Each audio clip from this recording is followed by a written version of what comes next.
Welcome back students. हम direct indirect continue कर रहे थे। डायरेक्ट इनडायरेक्ट में हमने इंट्रोगेटिव सेंटेंसेस पढ़े थे। इंट्रोगेटिव के दोनों पार्ट्स में आपको समझा चुकी थी, एक्सेसरी वर्ब वाला और WH वर्ड वाला। जब हमने वो पार्ट ख़त्म किया तब मैंने एंड में आपको एक नेक्स्ट इम्पेरेटिव सेंटेंस के बारे में एक आउटलाइन दी थी कि इम्पेरेटिव सेंटेंस किस टाइप के होते हैं, कि जिसमें आप किसी को ऑर्डर कर रहे हैं, किसी से रिक्वेस्ट कर रहे हैं या किसी को एडवाइस कर रहे हैं। तो इस टाइप के जो सेंटेंसेस होते हैं वो इम्पेरेटिव सेंटेंसेस के अंदर आते हैं।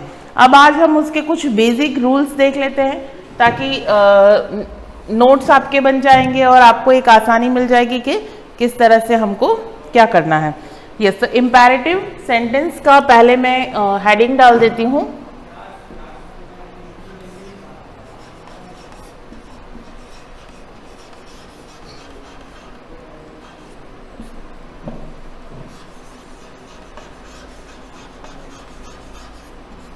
Imperative sentences. अब इस इम्पेरेटिव सेंटेंसेस में क्या क्या आते हैं?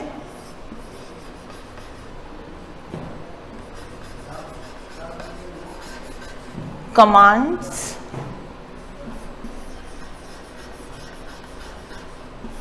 रिक्वेस्ट और advice.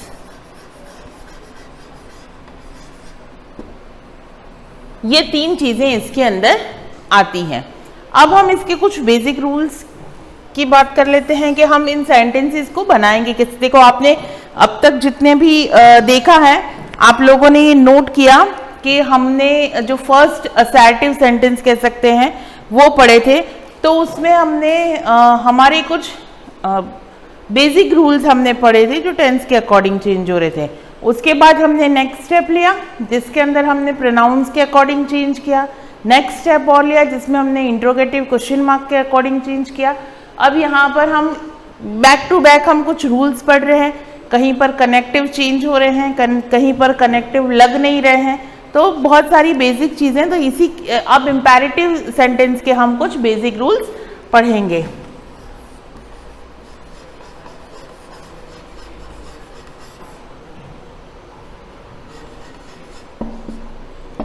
In imperative sentences, subject you is hidden। मतलब आप जब मैं एग्जाम्पल के थ्रू समझाऊंगी आपको और भी समझ में आ जाएगा कि जो सब्जेक्ट यू होता है वो वहां पर छुपा रहता है। यानी कि आप बात किसी से किससे कर रहे हैं वो पर्टिकुलर सब्जेक्ट वहां पर नहीं दिया होता। Next, sentence that means reported speech. यहां पे सेंटेंस का मतलब क्या है? रिपोर्टेड स्पीच है। रिपोर्टेड स्पीच स्टार्ट्स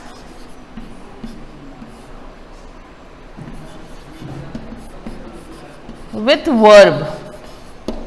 वर्ब से स्टार्ट होगी। अब आपको समझ में आ गया कि सब्जेक्ट यू हिडन क्यों है, क्योंकि जो आगे सब्जेक्ट नहीं दे रखा, डायरेक्ट वर्ब से सेंटेंस स्टार्ट हो रहा है, तो वहां पर सब्जेक्ट जो है वो हिडन सब्जेक्ट है कि आप किससे बात कर रहे हो। ये जनरल भी हो सकता है। नेक्स्ट है order, advice, request, shown in sentences। In sentences में बेसिकली क्या चीजें शो होती है? ऑर्डर, किसी को हम ऑर्डर या कमांड दे रहे हैं। एडवाइस, जैसा मैंने यहाँ तीनों चीजें पहले ऊपर ही लिख दी थी, किसी को हम एडवाइस दे रहे, सलाह दे रहे हैं। रिक्वेस्ट, किसी से हम रिक्वेस्ट कर रहे हैं। तो ये सारी चीजें बेसिकली इन सेंटेंसेस में आएंगी।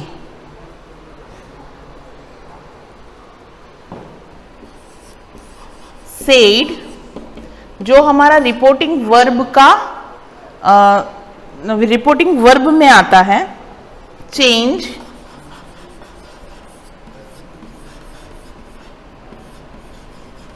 अकॉर्डिंग,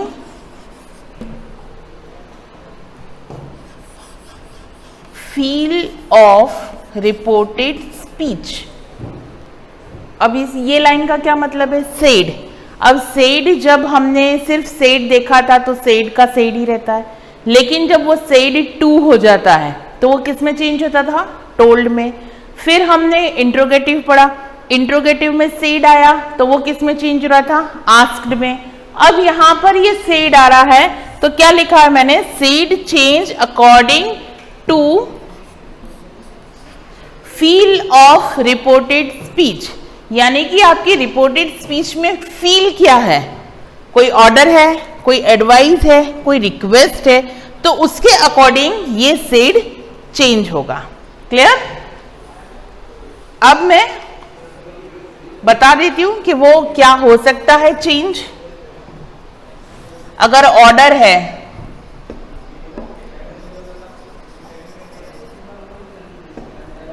अगर ऑर्डर है तो वो चेंज होगा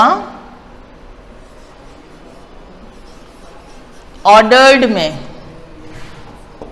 नंबर 2, अगर वो एडवाइस है तो चेंज होगा एडवाइज्ड में। और नंबर 3, अगर वो रिक्वेस्ट है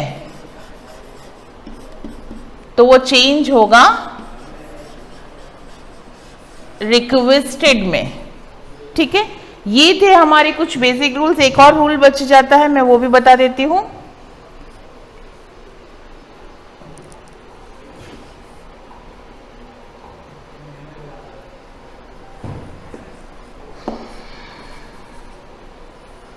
Yes, we use to। अब तक हमने कनेक्टिव दैट पढ़ा था, कनेक्टिव इफ पढ़ा था, वेदर पढ़ा था, और WH वर्ड में तो हमने कनेक्टिव लगाया ही नहीं था क्योंकि वो खुद ही कनेक्टिव या कंजक्शन का काम करता है। अब यहां पर आ रहा है टू, तो इस टाइप के सेंटेंसेस में हम टू को यूज करेंगे। To before verb, before verb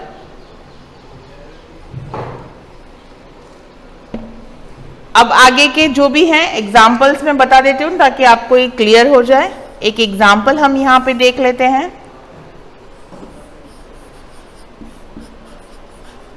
the teacher said to us, comma, inverted comma,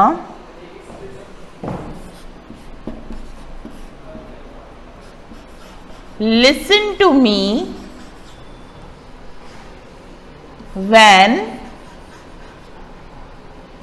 I teach, full stop, inverted comma, close।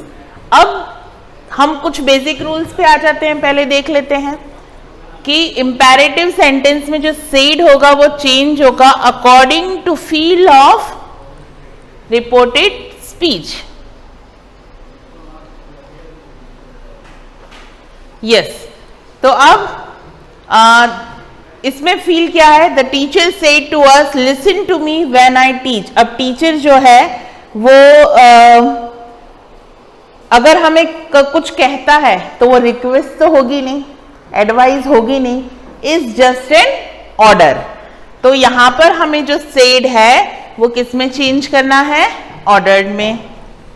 तो अब हम इसका सेंटेंस बनाते हैं। The teacher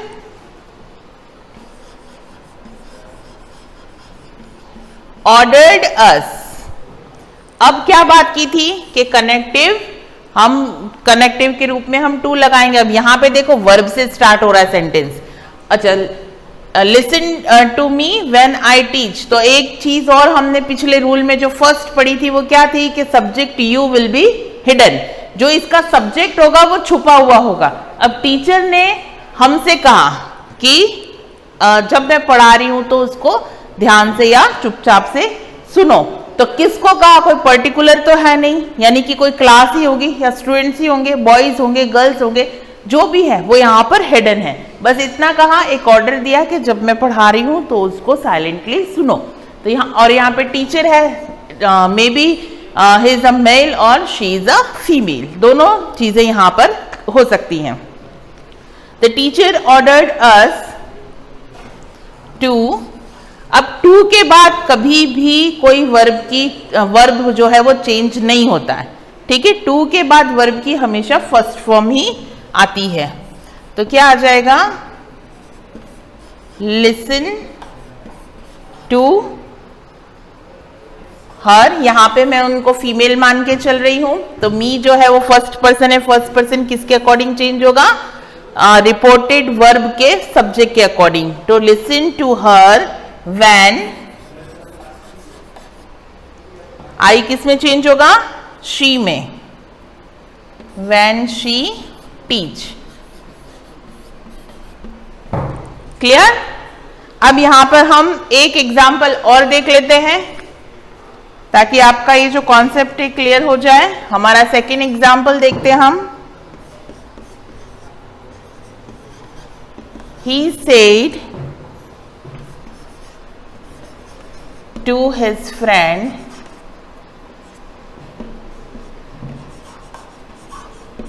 comma, inverted comma, work hard.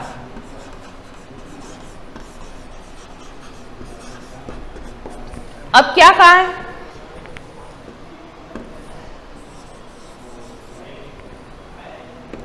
He said to his friends। दो friends के बीच में जब बातचीत होती है तो ना ऑर्डर होता है ना रिक्वेस्ट होती है, एक एडवाइस होती है। हम अपने फ्रेंड से कुछ बोलते हैं तो एज ए एडवाइस ही हम उसको बताते हैं। तो यहाँ पर एक फ्रेंड दूसरे फ्रेंड को क्या कह रहा है, वर्क हार्ड, यानी कि उसको एडवाइस दे रहा है। तो क्या आएगा, he advised that यहां पर आपको बोर्ड पे नहीं दिखाई दे रहा है, लेकिन मैं इस सेंटेंस को ओरली कंप्लीट कर रही हूं ताकि आपका ये सेंटेंस कंप्लीट हो जाए। आप इसको लिख लें अपनी नोटबुक में। he said his friend to work hard। मैं फिर से इस सेंटेंस को रिपीट कर रही हूं, he said to his friend to work hard। ठीक है, तो नेक्स्ट हम जो भी है वो नेक्स्ट वीडियो में देखेंगे। Thank you.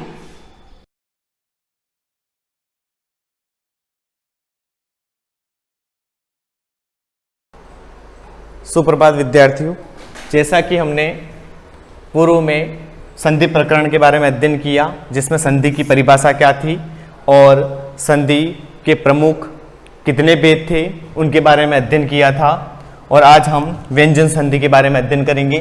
तो संधि की परिभाषा के बारे में हमने पूर्व के जो क्लास थी उसमें संधि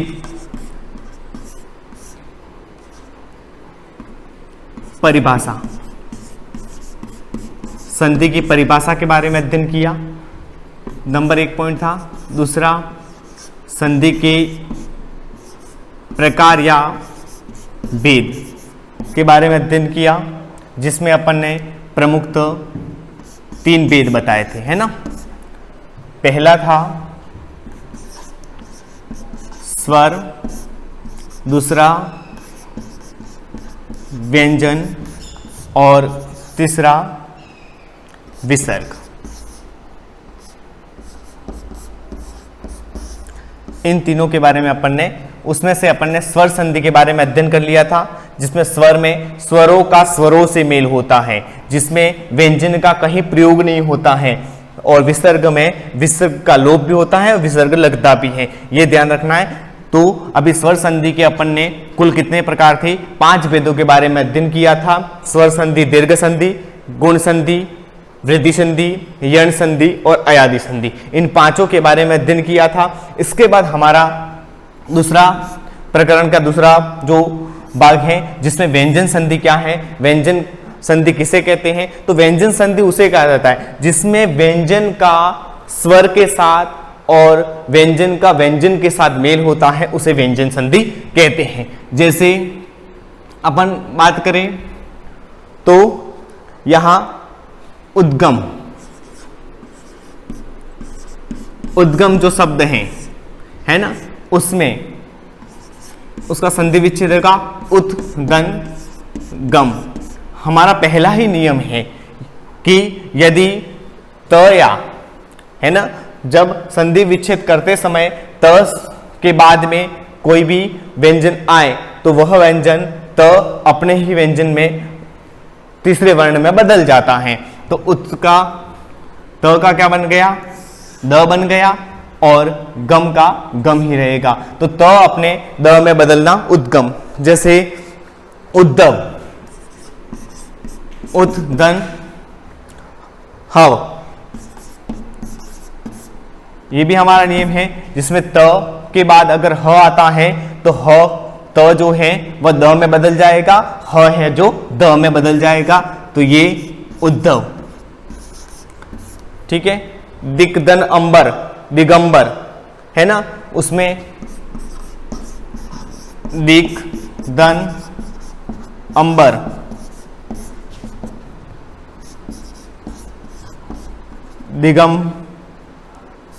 दिगंबर, तो ये जो हलंत है वो क का ग हो जाएगा और जो अनुस्वार है ग के ऊपर लग जाएगा। तो इस प्रकार दिग्दन वस्त्र, दिग्दन विजय, दिग्दन विजय क्या बन जाएगा, दिग्विजय। इस प्रकार विभिन्न प्रकार के संधि प्रकरण में व्यंजन संधि होती है। अब मूल संधि पे परिभाषा, उसके उदाहरण पर चलते हैं और उसके उदाहरणों के साथ ही हम पहचान करना सीखेंगे। तो आगे बढ़े।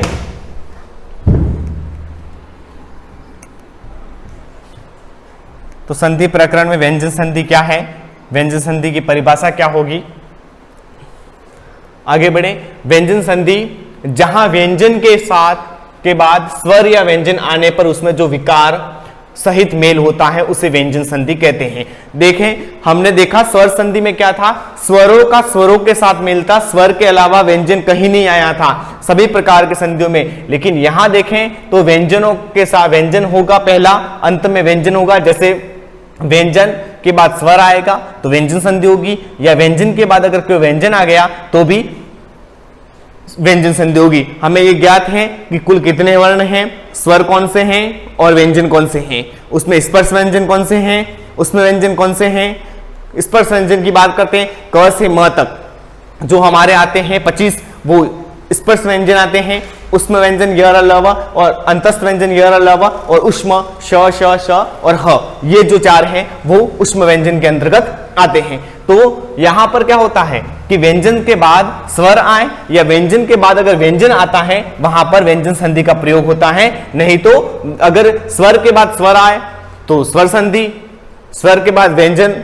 आए तो भी स्वर है, लेकिन स्वर का स्वरों के साथ ही मेल होता है, व्यंजन के साथ नहीं होता। व्यंजन संधि में स्वरों के साथ मेल होता है, व्यंजन दोनों के साथ मेल होता है। यहां पर हम प्रथम नियम की ओर जाते हैं, जिसमें क्या है, यदि प्रत्येक वर्ग के पहले वर्ण, यदि प्रत्येक वर्ग, हमारे वर्ग कौन से, क च ट त प, ठीक है, पंचम वर्ग है, पांचों वर्ग में 5-5 वर्ण है ना, क ख ग ग अंग, इन पांचों वर्ण यहां जो शब्द वर्ण दिए हैं प्रत्येक वर्ग, पहले एक वर्ग में 5 हैं तो 5 5 25 हुए, 25 हमारे क्या है, स्पर्श व्यंजन है। ठीक है, य र ल व हमारे अंतस्थ व्यंजन है और श श श और ह हमारे उष्म व्यंजन है। तो यहां नियम क्या कह रहा है, यदि प्रत्येक वर्ग के पहले वर्ण, ठीक है, अर्थात क च ट त प के बाद, ये सब हलंत है ध्यान रखना, के बाद किसी वर्ग का तीसरा, हमारा क्या कह रहा है वर्ग, उदाहरण से देखें, किसी वर्ग के पहले वर्ण अर्थात क च ट त प, पहला वर्ण क आ गया, किसी वर्ग का तीसरा या चौथा वर्ण इसके बाद तीसरा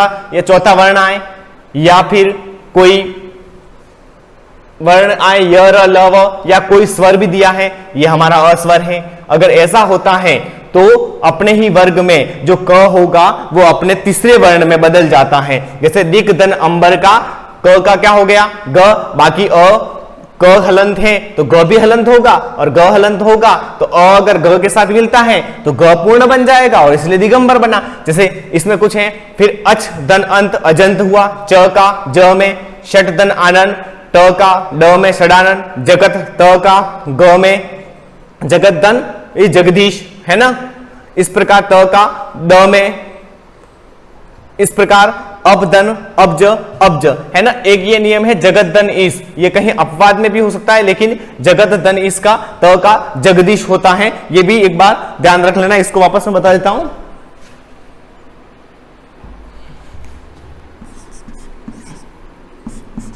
जगत दन ईश, कहीं कहीं क्या है जगदीश भी लिखा होता है और कहीं जगदीश भी होता है, तो विशेष एक बार देख लेना कहीं पर, क्योंकि नियम अपना क्या चाहे त का द, तो जगत धन ईश, नियम तो ये कह रहा जगदीश होगा, लेकिन ये एक मिनट वापस चलते हैं अपन, ये नियम कह रहा है त का द होना चाहिए, लेकिन जगत त का द में, लेकिन ये ग में परिवर्तित हो रहा है, इसका मतलब यहां क होना चाहिए। ये नियम कहीं अपवाद में भी हो सकता है कुछ, क्योंकि कुछ संधि प्रकरण में अपवाद भी होते कहीं कहीं। तो अब दन ज, अब ज, प का ब में, प फ ब में परिवर्तन हुआ, तो कहीं कहीं दूसरा नियम देखें तो यहां तो पहले क्या था, यदि पंचम वर्ण क ख, यदि पहला नियम में यही था कि क च ट त प में किसी वर्ग का तीसरा चौथा वर्ण कोई स्वर आए, य ल आए, तो उसमें अपने वर्ग में तीसरे में बदलना। दूसरा अपना नियम है, यदि प्रत्येक वर्ग के पहले वर्ण, प्रत्येक वर्ग का पहला वर्ण क्या है क, अर्थात क च ट त प के बाद न या म आता है, क च क ट त और प, ये चारों प्रथम वर्ण है ना, इनके साथ म आता है, यहां म आया है, म आया है, नाथ में न और म आया है, तो अगर अपने ही वर्ग में पंचम वर्ण अर्थात में बदल जाता है, तो जो भी वर्ण है, क होगा वो पंचम वर्ण में, ट होगा वो अपने पंचम वर्ण में, त भी पंचम वर्ण में, ये भी जैसे वाग दनमय वांगमय हो गया, षड दनमास षणमास, जगत दन्नाथ जगन्नाथ, अपदनमय अमय। तो यहां पर अगर क्या आता है कि पहले वर्ग के वर्ण बाद क च ट त प के बाद पहले वर्ग के बाद न या म आते हैं तो अपने पंचम वर्ण में बदल जाएंगे, ये ध्यान रखना है। इसके बाद अपन तीसरे नियम पर बढ़े, त के बाद च या छ हो तो त का छ हो जाता, उत्तंचारण उच्चारण, सदन चरित्र सच्चरित्र, उद्दन चेत उच्छेद, यहां त का च में बदलना, ये होता है। वहां पर भी कौन सी संधि होगी, व्यंजन संधि होगी। अब त के बाद ज या बड़ा ज भी आए तो त का ज में, ये भी अगर दो दो वर्ण आए हैं, पहले वाला वर्ण होता सत्जन जन सज्जन, उत्तन जल उज्ज्वल, उत्तन जटिका उज्जटिका, त का ज में बदलना। पांचवा नियम है, त के बाद ट या ठ हो तो त का ट में हो जाता है, यदि त के बाद ट ठ हो तो वह त क्या हो जाए, ट में तन तत् दंड टीका तट्टिका, बृहत दंड टीका बृहट्टिका, इस प्रकार भी शब्द कुछ नए शब्द मिलते हैं जिसमें आते हैं। आगे के 5 नियम हो गए हैं, अपन 6 नियम से अपन कल अध्ययन करेंगे। धन्यवाद।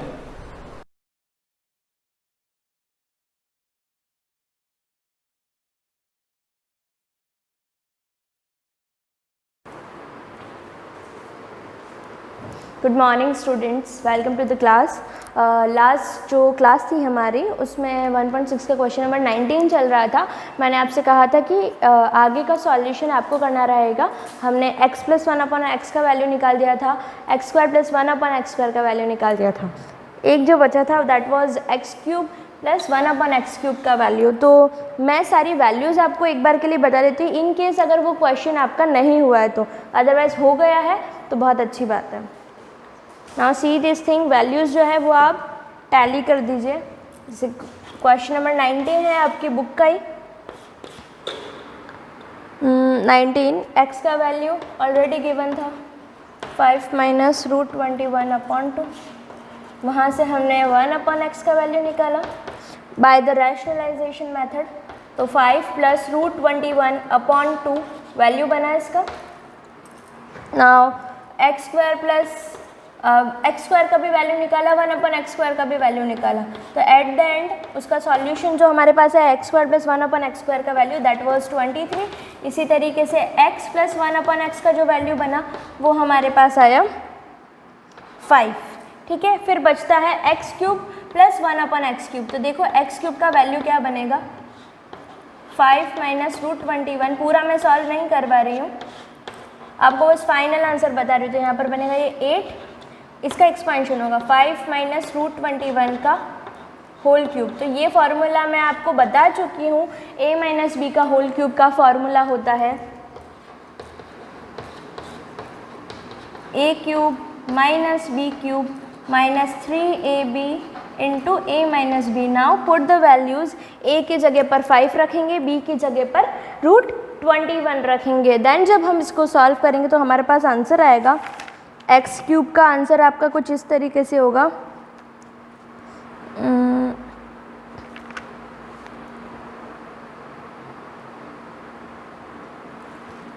जैसे इसको सॉल्व करने पर एक पर्टिकुलर आंसर बनेगा आपका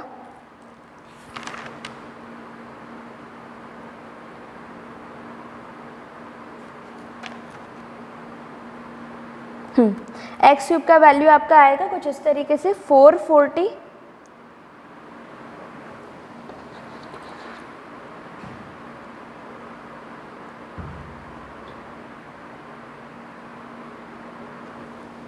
माइनस 96 एक में माइनस आएगा और एक में प्लस आएगा, उस रीज़न से वो जो भी आप देख लीजिएगा 440 माइनस 96 √2/8 शायद एक्स क्यूब का वैल्यू आ रहा है, और 1/x क्यूब का वैल्यू भी कुछ इसी तरीके से आएगा 440 माइनस प्लस 96 √2/8। मे भी इंटरचेंज हो सकता है इसका जो वैल्यूज़ है, आप चेक करके देख लीजिएगा कि आंसर क्या बन रहा है। एक में माइनस का 96 √2 आएगा, एक में प्लस का 96 √2 आएगा। तो जब आप इसको ऐड करेंगे तो क्या बनेगा, ये 96 √2 वाली टर्म जो है वो तो आपस में कैंसिल हो जाएगी, और आपके पास जो एट द एंड आंसर बचेगा वो आएगा 440/8। जब ऐड करेंगे इसको x cube plus 1/x cube को, आंसर आएगा आपके पास 220। तो जब आप सबको ऐड करेंगे, इन सारी वैल्यूज़ को उसमें पुट करेंगे, then you will get your final answer की फाइनल आंसर क्या आएगा वो भी मैं आपको बता देती हूँ। 440 प्लस 440 कितना हो जाएगा 880 880/8, तो आपका आंसर बनेगा 110। X cube plus 1/x cube की वैल्यू आपके पास 110 आएगी। यहाँ पर मे बी मिस्टेक हो सकती है, आप चेक कर लीजिएगा जब आप कैलकुलेशन करेंगे, तब मे बी प्लस माइनस का मिस्टेक हो सकता है, बाकी मेथड सेम ही रहेगा। और एट द एंड जो आपका आंसर बनेगा, जब आप इक्वेशंस में वैल्यू पुट करेंगे तो वो कुछ इस तरीके से होगी। On putting the values in the equation number A, जो आपने ए कंसीडर करी थी जो प्रूफ करना था, तो वो बनेगा 880 माइनस 523 प्लस 5। तो इसको सॉल्व करोगे तो आपके पास आएगा -115। ये 880 नहीं है, ये 110 प्लस 5, तो क्या हो जाएगा 110 plus 5 is 115। 115 minus 115 is equal to 0।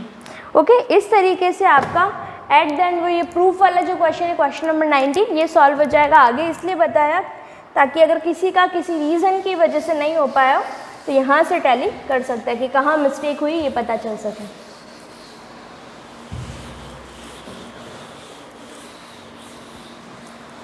अब नेक्स्ट क्वेश्चन देखो, क्वेश्चन नंबर 20।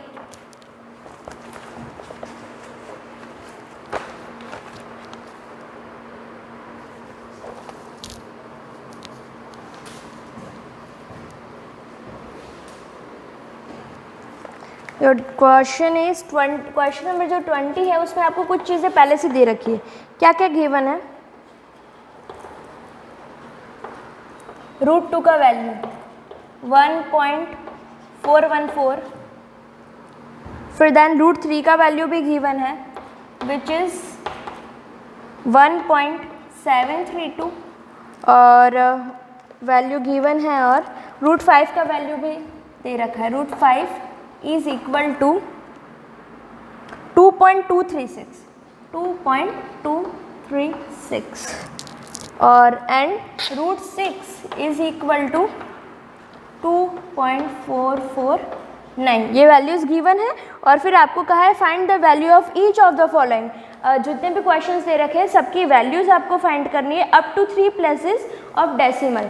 तो डेसिमल के बाद 3 प्लेसेस तक, लाइक 1 2 3 नंबर तक आपको आंसर लेके आए। यहाँ पर कुछ भी हो सकता है, बट डेसिमल के बाद एटलीस्ट 3 नंबर तक आपको आंसर लेके आना है। फॉर एग्जांपल जैसे हम डिवाइडेशन जब हम करते हैं तो समटाइम ऐसा होता है डिवाइडेशन चलता ही रहता है, तो एटलीस्ट यहीं पर स्टॉप नहीं होना है। जैसे किसी का आंसर है 1.25 तो यहीं पर स्टॉप नहीं होना है, आगे देखना है। आगे और डिवाइडेशन होने के बाद यहाँ आगे में नंबर कौन सा आ रहा है, जैसे कुछ नहीं आ रहा, 0 आ रहा है तो 0 भी हम लिखेंगे।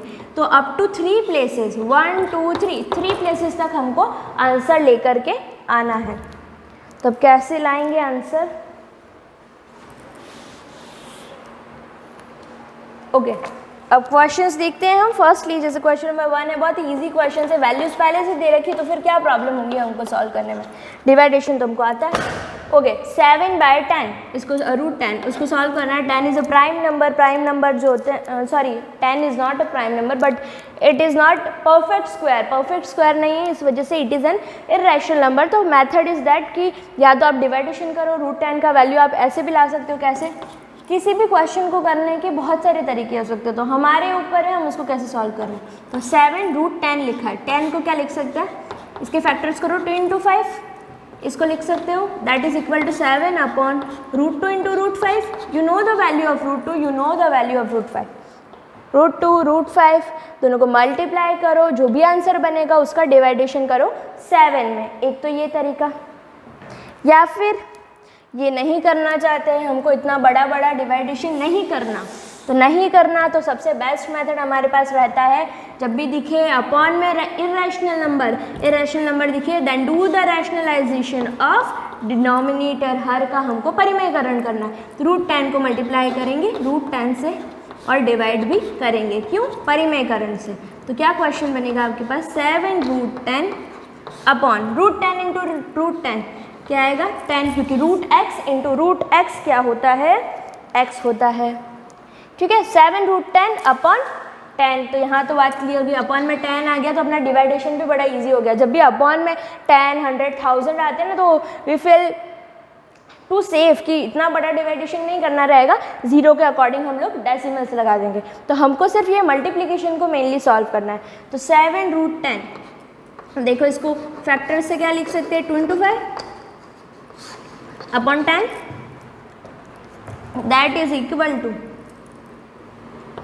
7√2 × √5 अपॉन में 10 चल रहा है। नाउ पुट द वैल्यू, 7√2 का वैल्यू कितना है 1.414 और √5 का वैल्यू कितना है 2.236। देखो क्वेश्चन में हमको पूछा है कि हम जो भी आंसर लेकर के आए वो अप टू 3 डिजिट तक हो, डेसिमल के बाद एटलीस्ट 3 डिजिट्स हो। तो जो वैल्यूज़ अपने को दे रखी है, गिवन है, वो भी डेसिमल के बाद 3 डिजिट्स तक ही है। तो आपको बस जस्ट मल्टीप्लाई करना है, मल्टीप्लाई करना तो आता है, जस्ट इन तीनों को मल्टीप्लाई करो and then divide by 10, you will get your final answer. Multiplication हो जाएगा। दिक्कत आ रही है, डेसिमल्स हटाओ, इसका डेसिमल हटेगा तो यहाँ पर क्या आएगा, पॉइंट का तो 1 1 2 3 3 डिजिट है तो 1 2 3 आ गया, इनटू इसका डेसिमल हटा तो क्या होगा, डेसिमल का तो 1 1 2 3 कितने डिजिट से 3 है तो 1 2 3। तो जीरोस का काम हो चुका है, आपको बस इतना करना है 1414 इंटू 2 2 3 6 डिवाइड बाय इतना सारा हमारे पास 10 है, 1 2 3 4 5 6 7 we have the 7 zeros, 1 2 3 4 5 6 7। इतना लंबा लिखो या फिर 10⁻7 भी इसको लिखा जा सकता है। तो जस्ट हमको मल्टीप्लाई करना है और जो भी नंबर बनेगा उसके अकॉर्डिंग जीरोस लगाना। वैसे 3 डिजिट तक पूछा है, पर यहाँ पर तो आपके पास लगभग डेसिमल के बाद 7 डिजिट्स आ सकते हैं। तो जो भी इसका आंसर बने इस तरीके से निकालना है। नेक्स्ट क्वेश्चंस भी इसी टाइप के हैं, जैसे अगला वाला क्वेश्चन है, देखो बस मल्टीप्लाई करना है एंड देन सॉल्व करना है। जीरोस है तो उसके अकॉर्डिंग डेसिमल तुम लगा सकते हैं, इजी है हो जाने का। ना सेकंड क्वेश्चन देखो, बस फैक्टर्स करना आना चाहिए और वैल्यूज तो ऑलरेडी गिवन है। जैसे सेकंड वाला क्वेश्चन ले लिया मैंने, √6 + 2√2 अपॉन √3 सेकेंड नंबर का क्वेश्चन है। इसको भी सेम मेथड, √6 कोशिश करो फैक्टर्स कर सको। √6 + 2√2 अपॉन में अगेन आ रहा है एक रैशनल नंबर, तो क्या करो, या तो ये करो कि इसका रैशनलाइजेशन करो, √3 का मल्टीप्लाई, √3 का डिवाइड, इससे क्या होगा √6 प्लस 2√2 इंटू √3 अपॉन √3 इंटू √3 क्या हो जाएगा 3। इसको सॉल्व करेंगे। अब यहाँ पर देखते हैं क्वेश्चन क्या बनता है। √3 इंटू √6 प्लस 2√3 √2 अपॉन 6। √6 का वैल्यू √6 का भी वैल्यू आपको दे रखा है, तो और कुछ चाहिए ही नहीं हमको इसमें। √3 इंटू √6 है, ठीक है, √6 को ऐसे ही रहने देंगे क्योंकि हमको √6 का वैल्यू पता है ना। यहाँ पर देखो 2√3 इंटू √2 तो विच इज़ 2√6 अपॉन 6 तो आ ही रहा है। सॉल्व करेंगे, √6 कॉमन निकाल दो, तो यहाँ पर क्या बनेगा अंदर की तरफ √3 प्लस 2 अपॉन 6। सिंप्लीफिकेशन ही आना चाहिए, बाकी सारा काम तो ऑटोमेटिकली यहाँ पर हो जाता है। √6 का वैल्यू क्या है 2.449 मल्टीप्लाई विद √3 प्लस 2, तो √3 का वैल्यू क्या है 1.732, just put the value 1.732 plus 2 upon में 6 चल रहा है। इसको जब सॉल्व करेंगे देन वी विल गेट क्या बनेगा 2.449 वहाँ पे क्या आ जाएगा 1.732 प्लस 2, तो 2.732 अपॉन 6।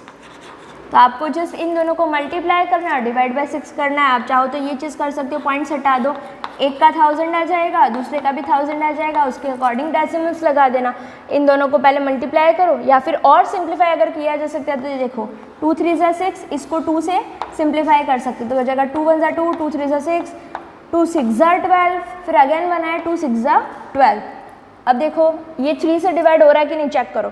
3 1 4 4 6 10, 10 प्लस 6 16, 16 डिवाइड नहीं होता 3 से, जस्ट कैंसल इट, 3 से होगा ही नहीं है। इसको चेक कर लो, 4 प्लस 2 6, 6 प्लस 4 कितना होता है 6 प्लस 4 इज 10, 10 प्लस 9 19। अगेन ये 3 से डिवाइड नहीं होता पूरा, जस्ट मल्टीप्लाई इट, जो भी आंसर बनता है डिवाइड बाय 3 इंटू यहाँ पर है ये 1 2 3 इंटू 1 2 3, तो 6 डिजिट के जो भी डिवाइडेशन का आंसर है उसमें 6 डिजिट से गिन करके डेसिमल लगा देंगे तो we will get our answer. Okay, इस तरीके से ये वाले क्वेश्चन करने हैं। कैलकुलेशन तो आपको ही करना पड़ेगा, ये मैं आपको बताने की ज़रूरत नहीं पड़नी चाहिए, ठीक है। ये मेथड रहेगा जिस भी तरीके से, चाहे आप फैक्टर्स करो कुछ भी करो, वैल्यूज़ आपको गिवन है, वैल्यूज़ पुट करनी है, मल्टीप्लाई और डिवाइड करना है, दैट्स इट।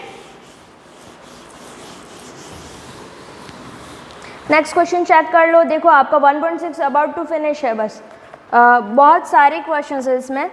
इसी तरीके से आपका थर्ड फोर्थ 20 का ही थर्ड फोर्थ और फिफ्थ हो जाना चाहिए। कोशिश करना इसको सिंपल से सिंपल तरीके से कर सको, तो सब बेस्ट मेथड होता है कि फर्स्टली रैशनलाइज्ड इट, जैसे रैशनलाइजेशन करोगे एक सिंप्लीफाइड आंसर मिलेगा, वहाँ पर वैल्यूज पुट करना। फिर जैसे 21 है, उसमें आपको प्रूव करना है कुछ टर्म्स एडिशन इस 5, तो वैल्यूज़ आपको ऑलरेडी पता है, √2 की पता है, √3 की पता है,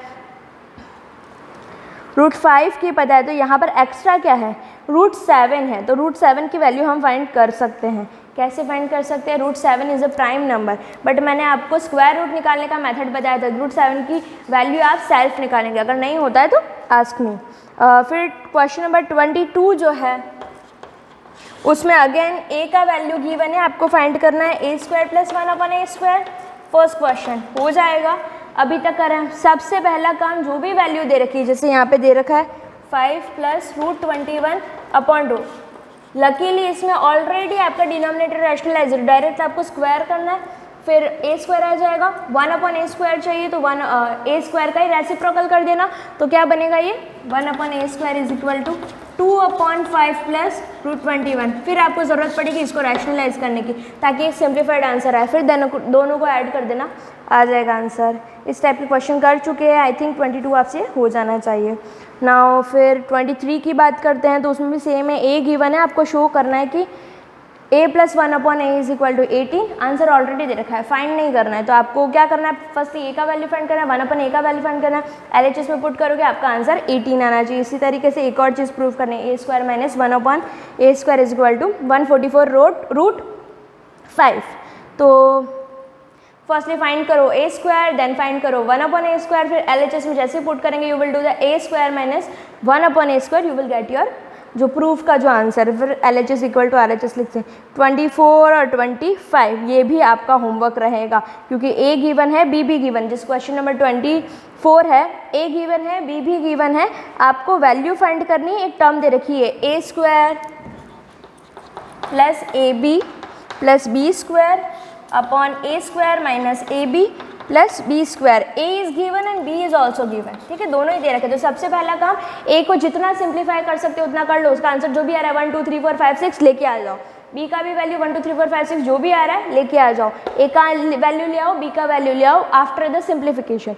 वो आ गया, फिर देखो रिक्वायरमेंट क्या क्या है। A² चाहिए, A² फाइंड करके रख लो, उसको भी अच्छे से सिंप्लीफाइड करके रखना है। B² को B से फाइंड कर लेंगे, do the square method and you will get your answer.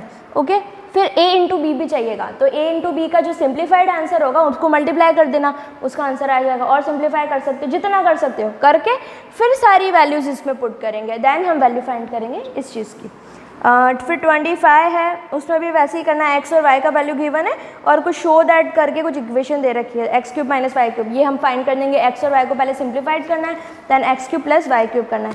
इसके बाद जो हम लेसन स्टार्ट करेंगे दैट इज़ 1.7। आई थिंक ये आपका लास्ट एक्सरसाइज है, इसके बाद हमारा फर्स्ट चैप्टर पूरा फिनिश हो जाएगा। उसके बाद कुछ अच्छा सा चैप्टर स्टार्ट करेंगे। टिल देन यहाँ तक जितना भी पढ़ा है उसमें कोई डाउट नहीं रहना चाहिए, और मैंने जो 1.6 करा दी है उसके भी सारे क्वेश्चंस आप कर लेंगे 1 बाय 1, जितना भी आपको टाइम लगे, पर वो सारे क्वेश्चन आपको ही करने हैं। अगर किसी में कोई मिस्टेक आती है तो you can ask me. Okay, thank you.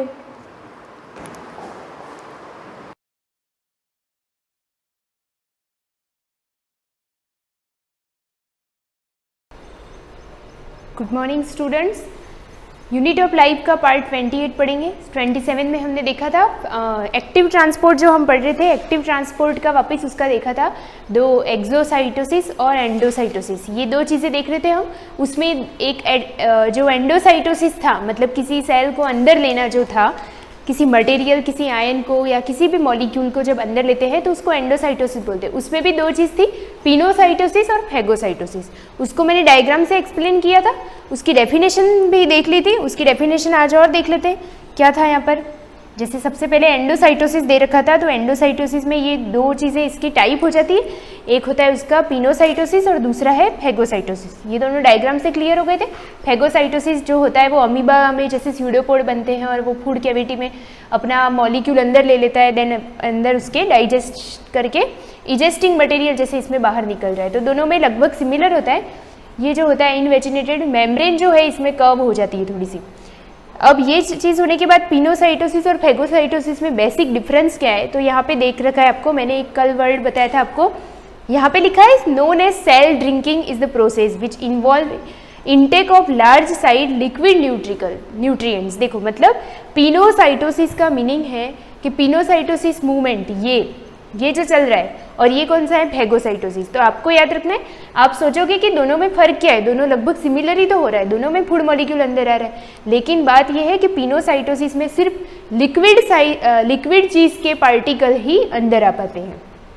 यानी कि जो भी लिक्विड पार्टिकल अगर मेम्ब्रेन के अंदर आता है तो उसको हम टर्म देते हैं पिनोसाइटोसिस। और अगर फूड पार्टिकल सॉलिड फॉर्म में, सॉलिड स्टेट में, और जब वो मेम्ब्रेन को क्रॉस करके अंदर आ रहा है, एंडोसाइटोसिस यानी अंदर आ रहा है, सेल के अंदर एंटर कर रहा है, तो वो कहलाता है फैगोसाइटोसिस। मतलब पिनोसाइटोसिस में लिक्विड मॉलिक्यूल एंटर होता है, फैगोसाइटोसिस में प्लाज्मा मेम्ब्रेन के अंदर सॉलिड पार्टिकल आता है।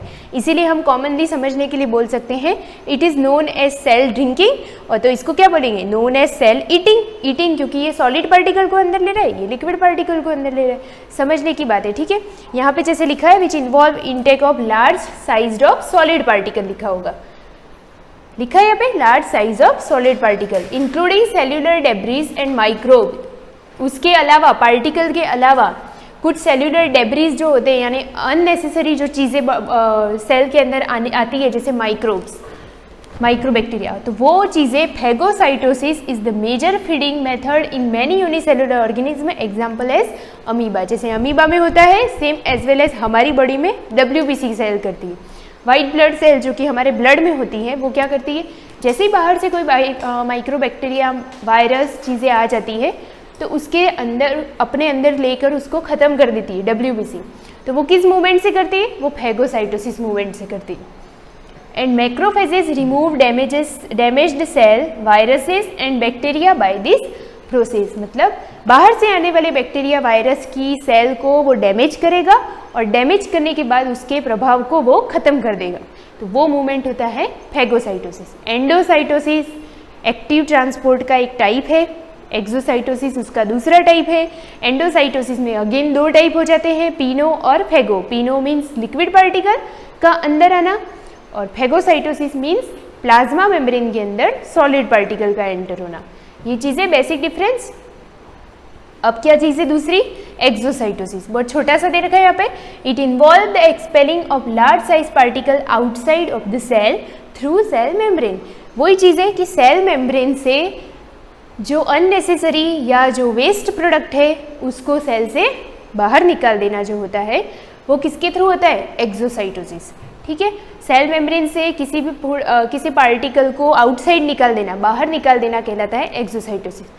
अब ये टॉपिक खत्म होता है हमारा। हम पढ़ रहे थे ट्रांसपोर्ट, मेम्ब्रेन में ट्रांसपोर्ट कैसे होता है, तो हमने पढ़ लिया, पहले पढ़ लिया पैसिव में पढ़ा डिफ्यूजन, फिर पढ़ा ऑस्मोसिस, फिर ऑस्मोसिस में दो पढ़े थे, एंडोस्मोसिस, एक्सोस्मोसिस। मैं रिवाइज इसलिए कर रही हूँ ताकि मेन हेडिंग आपको याद रहे कि हमने इस लेसन में क्या क्या पढ़ा है।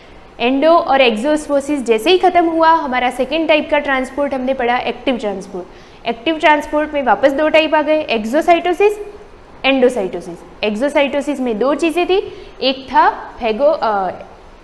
था हमारा पिनोसाइटोसिस, दूसरा फैगोसाइटोसिस। ये चीज़ खत्म हो गई। अब न्यू टॉपिक स्टार्ट होता है। जैसे हमने पहले लेसन जब स्टार्ट हुआ था सेकेंड थर्ड पार्ट में हमने माइक्रोस्कोप पढ़ा था, वो नॉर्मल माइक्रोस्कोप था। अब कौन सा माइक्रोस्कोप आ रहा है, इलेक्ट्रॉन। इलेक्ट्रॉन माइक्रोस्कोप का क्या होता है, पढ़ने की ज़रूरत है। To collect information about electron microscope from resources in the school library and through internet. दो चीज़ों के जरिए आपको इलेक्ट्रॉन माइक्रोस्कोप वहाँ देखने को मिल सकता है या समझने को मिल सकता है। अभी तो आप स्कूल में नहीं आ सकते, तो आप यहाँ से इसको देखकर समझ सकते हो। वैसे ये बहुत ज़्यादा हाईली जो टेक्नोलॉजी वाली लेबोरेटरीज होती है उनमें ही होता है इलेक्ट्रॉन माइक्रोस्कोप। हमारे यहाँ जो होता है वो कॉमनली जो आपने पढ़ा था कंपाउंड माइक्रोस्कोप स्टार्टिंग की क्लास में, हमारे स्कूल की लाइब्रेरी में भी जो दे रखा है या जो है रखा हुआ वो कौन सा है, कंपाउंड। इलेक्ट्रॉन माइक्रोस्कोप हाईली होता है, बहुत ज़्यादा जूम करके देखता है। ये दे रखा है ना यहाँ पे, इतने गुना, इतने times, 2 lakh time. It is an instrument that can magnify are object up to, देखो यहाँ लिखा है इतने टाइम पे ये इसको जूम करके दिखाता है, यानी किसी भी माइक्रो मॉलिक्यूल या किसी भी माइक्रो बैक्टीरिया, माइक्रो ऑर्गेनिज्म को इतने गुना वो जूम करके दिखा सकता है, 2 lakh times. It has enabled us to understand the finer filament of structure of cell and its component. मतलब ये कि सेल का स्ट्रक्चर कैसा है और उसके अंदर कौन कौन सी चीज़ें, सेल बहुत छोटी यूनिट है, सेल के अंदर वापस कौन कौन से कंपोनेंट होते हैं, इस चीज़ को वो बहुत ही ज़्यादा फाइन करके दिखाता है। Electron microscope was developed by M Knoll and E Ruska. Underline करो, इलेक्ट्रॉन माइक्रोस्कोप का जो इन्वेंशन किया था वो सबसे पहले किसने किया था, एम नॉल और ई रस्का। ये दो साइंटिस्ट थे, कहाँ के थे, जर्मनी के थे। कब किया, 1932। ये लाइन आपको यहाँ अंडरलाइन करनी है। It consist of a source supplying a beam of electron of uniform velocity. इसमें होता क्या है, वो जो था वो तो लाइट माइक्रोस्कोप कहलाता है। लाइट माइक्रोस्कोप यानी उसको अच्छे से लाइट जहाँ आ रही हो रूम में या क्लास में, वहाँ उसको अरेंज कर दो विंडो में, आप उसको यूज़ करके देख सकते हो आराम से। इलेक्ट्रॉन माइक्रोस्कोप क्या होता है, source supplying a beam of electron, ये इलेक्ट्रॉन की सप्लाई शुरू करता है ऑफ यूनिफॉर्म वेलोसिटी, एक कंटिन्यू, एक यूनिफॉर्म यानी एक जैसे वेलोसिटी पर एक इलेक्ट्रॉन को सप्लाई करना शुरू करता है। A condenser lens for concentrating the electron on the specimen. अब क्या होगा, एक कंडेंसर लेंस लगा होगा जो किस पे फोकस करेगा, स्पेसिमेन, जिसको हमें नोट करना है, जिसको हमें स्टडी करनी है, जिसकी हमें ऑब्जर्वेशन करना है, उस चीज़ पर वो फोकस करेगा। Specimen, a stage for placing the specimen which transmit the electron beam and objective are deflected by an electromagnetic field. ये इलेक्ट्रोमैग्नेटिक फील्ड की वजह से वो काम करता है। ये चीज़ अभी आपको थोड़ा लगेगा ऐसे कि क्या होता है, कैसे क्या होता है। इसको कंपाउंड जो सिंपल माइक्रोस्कोप हमने जो पढ़ाया था, जो लाइट माइक्रोस्कोप लाइट के बेस पे काम करता है, आई थिंक वो आपको इजीली समझ में आ गया होगा। अगर उस पर आप एक बार काम करते हो या उसको आप देख लेते हो तो ये चीज़ भी समझ में आ सकती है। पर ये जो होता है वो टिपिकल होता है, इसमें ज़्यादा हाईली टेक्नोलॉजी होती है। इसमें इसको कब यूज़ किया जाता है तो इसको हाईली जो बड़ी बड़ी लेबोरेटरीज होती है, जब उसमें टिश्यू कल्चर करवाते हैं और ज़्यादा सेल की जूम करके स्टडी करते हैं, तब इसका यूज़ किया जाता है। अब यहाँ पे जो दे रखा है वो प्रोसेस दे रखा है कि किस तरह से वो काम करता है। जैसे वहाँ पर भी था, एक हमारा स्टेज था, उसके नीचे एक लेंस था, ऊपर जो था वो फिक्स करने का था कि उसको हमारे 2 एडजस्टमेंट लगे हुए थे, फाइन एडजस्टमेंट, कोर्स एडजस्टमेंट, जिसकी वजह से हम उसको फोकस करते थे, ये चीज़ देखते थे हम। अब यहाँ पर भी सेम है, यहाँ पर भी एक स्टेज होता है, यहाँ लिखा है ना स्पेसिमेन के पास, stage for placing the specimen which transmit the electron beam. उस स्टेज पर हम स्पेसिमेन को रखते हैं जहाँ से इलेक्ट्रॉन बीम जो होती है वो क्या हो सके, ट्रांसमिट हो सके। And objective are deflected by an electromagnetic field. इस तरह से हमारा जो ऑब्जेक्ट रखा जाता है वो इलेक्ट्रोमैग्नेटिक फील्ड के अंदर आ जाता है। In the same way as a beam of light is reflected when it crosses a glass lens, there are 2 type of electron microscope. वापस इलेक्ट्रॉन माइक्रोस्कोप भी 2 टाइप के होते हैं, आगे की क्लास में मैं इसको पढ़ाऊंगी। यहाँ तक का आप यहाँ ये अंडरलाइन कर देना कि किसने बनाया इसको और कौन से ईयर में कहाँ के साइंटिस्ट थे, ये चीज़ अंडरलाइन करना। उसके बाद ये डायग्राम हम इसको नेक्स्ट क्लास में डिटेल में पढ़ेंगे। Thank you.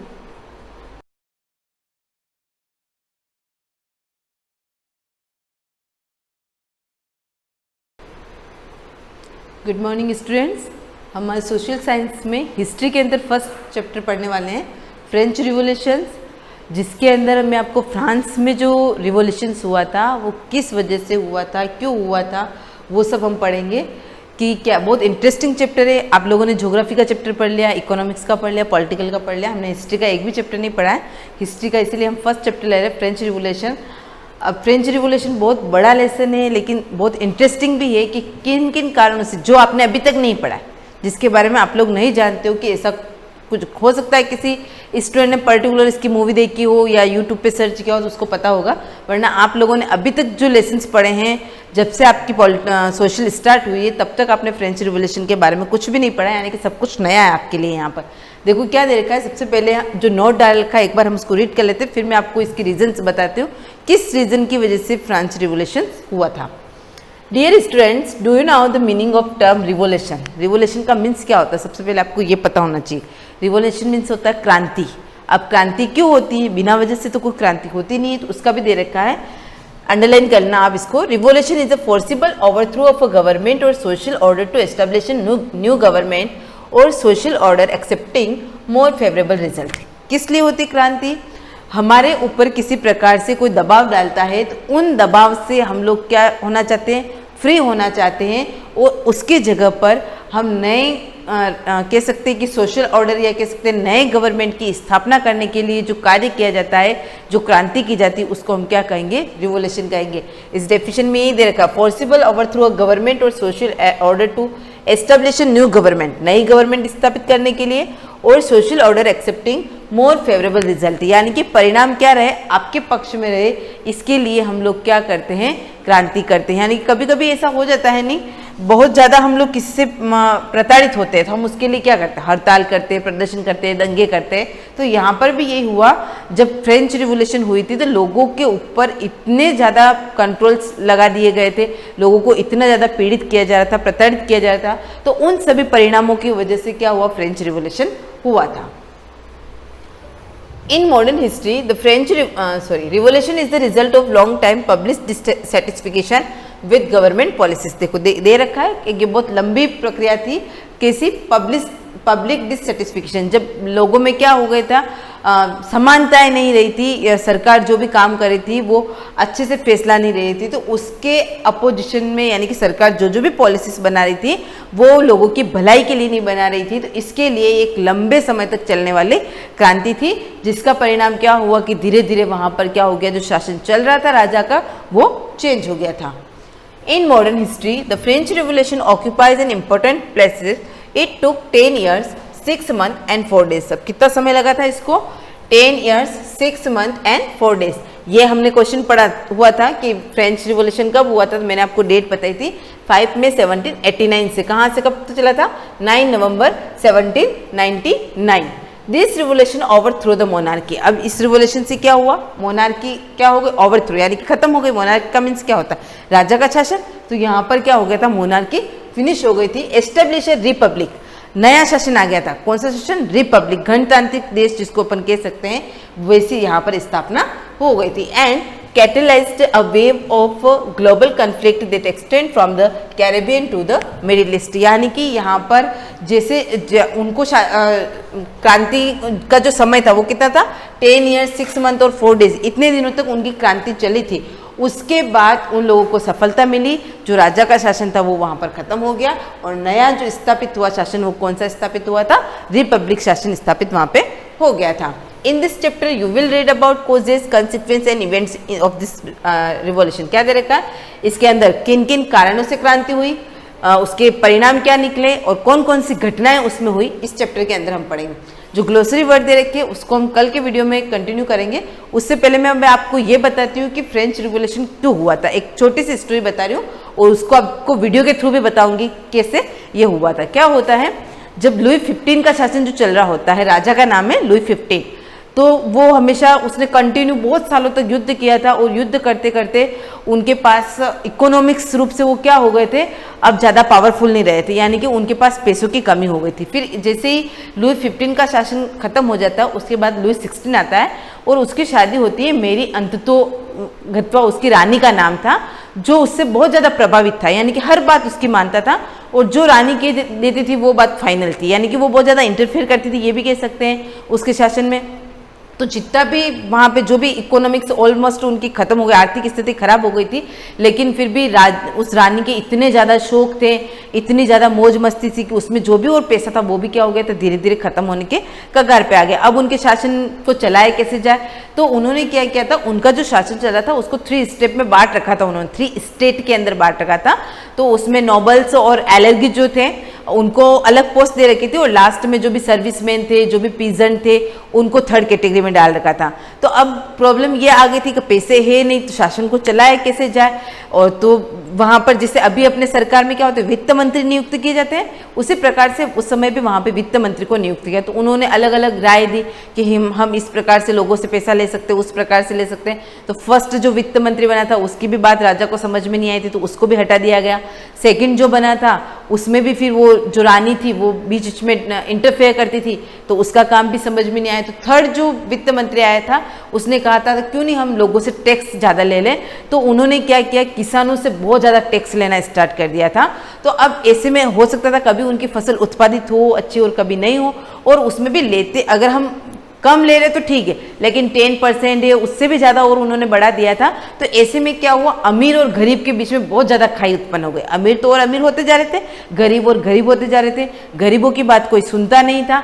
उसी प्रकार से वो कोई भी ऐसे कार्य करते तो उनकी कोई बात नहीं सुनी जाती थी, रानी अपनी इच्छा से ही सारा काम करती थी। तो ये सारे बहुत इंपॉर्टेंट रीजन थे। सबसे बड़ा जो रीजन था कि वो आर्थिक रूप से क्या हो गए थे, पावरफुल नहीं रहे थे, उसकी वजह से क्रांति हुई थी। लोगों के ऊपर ज़्यादा अत्याचार होने लगे थे, तो लोग कितने दिन तक सहन करेंगे। यहाँ रिवोल्यूशन दे रखा है, क्यों दे रखा है, सरकार ने ऐसी पॉलिसीज बनाई है जिनको हम लोग नहीं सहन कर सकते। हम 1 दिन हो 2 दिन हो कुछ साल निकाल दे, लेकिन कभी न कभी तो होता है अपना गुस्सा बाहर निकलता है। तो वहाँ पर भी यही हुआ था। ये जो रिवोल्यूशन हुआ था फ्रेंच रिवोल्यूशन, इसमें लोगों ने फिर अपना गुस्सा बाहर निकाला और राजा के खिलाफ इन लोगों ने क्रांति स्टार्ट कर दी थी। अब इसमें कौन कौन सी घटनाएं होती है, इसको हम जैसे जैसे लेसन पढ़ते जाएंगे वैसे हम देखेंगे। अब जो ग्लोसरी वर्ड दे रखे हैं इसको एक बार आप रीड कर लेना, मैं कल की वीडियो में आपको बताऊंगी। उससे पहले मैं इससे रिलेटेड आपको एक वीडियो बताती हूँ कि फ्रेंच रिवोल्यूशन हुआ था उसके रीजन क्या क्या है। तो एक शॉर्ट में आपको वीडियो बता रही हूँ, उससे आपको और समझ में आ जाएगा कि फ्रेंच रिवोल्यूशन क्या है। इसको आप ध्यान से देखना।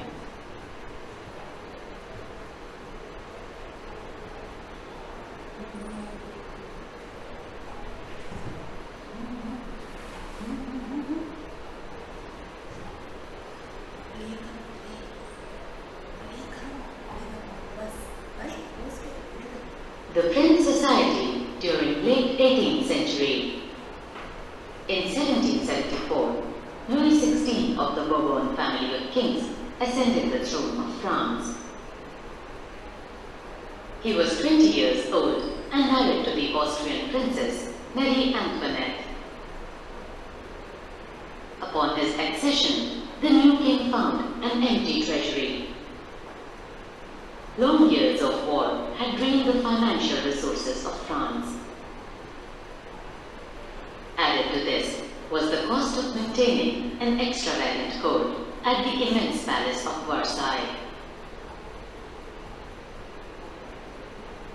Under Louis XVI, France helped the 13 American colonies to gain their independence from the common enemy, Britain. The war added more than $1 billion to a debt that had already risen to more than $2 billion. Lenders who gave the state credit now began to charge 10% interest on loans. So the French government was obliged to spend an increasing percentage of its budget on interest payments alone. To meet its regular expenses, such as the cost of maintaining an army, the court, running government offices or universities, the state was forced to increase taxes. Yet, even this measure would not have sufficed. The French society in the 18th century was divided into 3 estates, and only members of the 3rd estate paid taxes. The Society of Estates was a part of the feudal system that dated back to the Middle Ages. The term old regime is usually used to describe the society and institutions of France before 1789. However, only a small number of them owned the land they cultivated. About 60% of the land was owned by the nobles, the church, and other richer members of the 3rd estate. The members of the first 2 estates, that is, the clergy and the nobility, enjoyed certain privileges by birth. The most important of these was exemption from paying taxes to the state. The nobles further enjoyed feudal privileges. These included feudal dues, which they extracted from the peasants.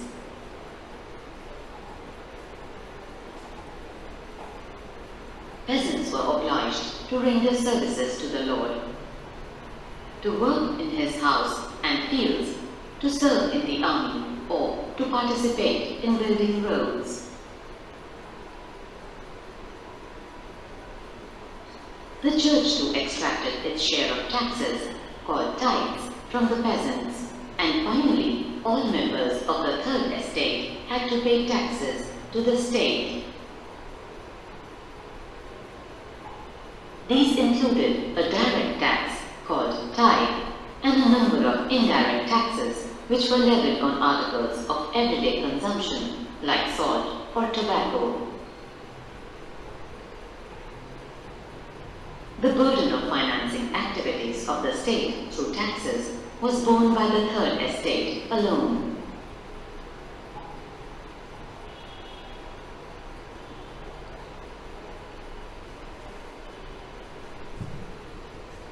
आपने देखा video में क्या बताया था, French revolution किस कारण से हुआ था, यानी कि कुछ रीज़न उसके बता रखे थे। तो मेन रीज़न उसमें यही था कि उन्होंने जो 3 स्टेट जो कैटेगरी डिवाइड कर रखी थी, उसमें फर्स्ट स्टेट और सेकंड स्टेट के जो भी पर्सन थे, नोबल्स और जो भी पादरी थे, उनसे किसी प्रकार का टैक्स नहीं लिया जाता था, और जो पीजेंट वर्ग थे यानी किसान थे, उसके अलावा जो सर्विसमैन थे, उनसे टैक्स लिया जाता था, और इस प्रकार से वो अपना शासन करते थे। तो यही मुख्य रीज़न कह सकते हैं कि इस कारण से ये रिवॉल्यूशन हुआ था कि लोग बहुत ज़्यादा आक्रोशित हो गए थे। अब लोग सहन नहीं कर पा रहे थे कि हम किस प्रकार से अपना जीवन यापन करें, तो ये क्रांति हुई। इसके बाद जो नेक्स्ट दे रखा ग्लोसरी वर्ड, एक बार आप इसको रीड कर लेना, कल की वीडियो में मैं इनको कंटिन्यू करूँगी। Thank you.